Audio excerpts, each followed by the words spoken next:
जिजामाता उद्यानाच्या उद्घाटन कार्यक्रमात स्थानिक राजकारणाला चांगलाच रंग चढला असून आमदार समाधान आवताडे आणि नगराध्यक्षा प्रणिता भालके यांच्यामध्ये शाब्दिक चकमकीमुळे वातावरण तापले। टक्केवारीच्या आरोपावरून सुरू झालेला वाद आता वैयक्तिक टीका टिप्पणीपर्यंत पोहोचला असून यामुळे पंढरपूरच्या विकासाच्या मुद्द्यावरती प्रश्नचिन्ह हे निर्माण झाले।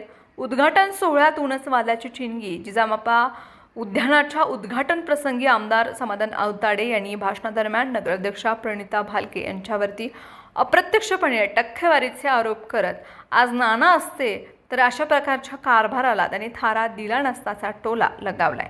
त्यांच्या वक्तव्याने कार्यक्रमाचं जे आहे राजकीय रूपांतर झालं।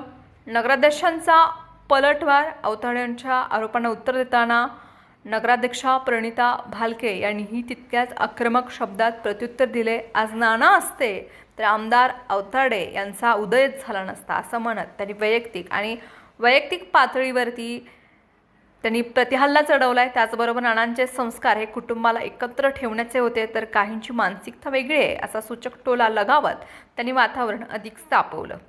टक्केवारीच्या आरोपावरती भाष्य करताना त्यांनी ठेकेदाराशी संबंधित अनुभव असल्यामुळेच काहींना टक्केदारीची माहिती जास्त असावी असा औपरोधिक उल्लेख केलाय। राजकीय संघर्ष ही केवळ वैयक्तिक पातळीवरची टीका आहे। या परस्पर आरोप प्रत्यारोपामुळे स्थानिक राजकारणामध्ये मतभेद हे उघडपणे समोर आलेत। सार्वजनिक कार्यक्रमामध्ये अशा प्रकारची टीका टिप्पणी होणं हे लोकप्रतिनिधींच्या संवेदनशीलतेवरती प्रश्न निर्माण करणार ठरते। विकासाचा मुद्दा बाजूला पडणार का?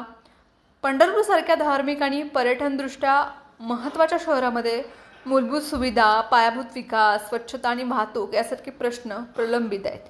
अशा परिस्थितीमध्ये लोकप्रतिनिधींनी एकत्र येऊन विकासाच्या मुद्द्यावरती काम करण्याची अपेक्षा नागरिकांकडून व्यक्त केली जाते।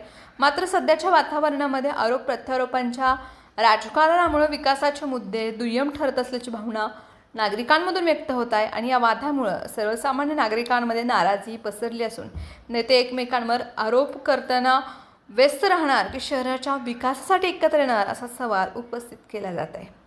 राजकीय संघर्षामुळे प्रशासनाच्या कामकाजावरती परिणाम होण्याची भीती व्यक्त होत आहे। या घटनेनंतर स्थानिक राजकारणात तणाव वाढण्याची शक्यता असून दोन्ही बाजूंनी भूमिका अधिक तीव्र होण्याची चिन्हही दिसतात।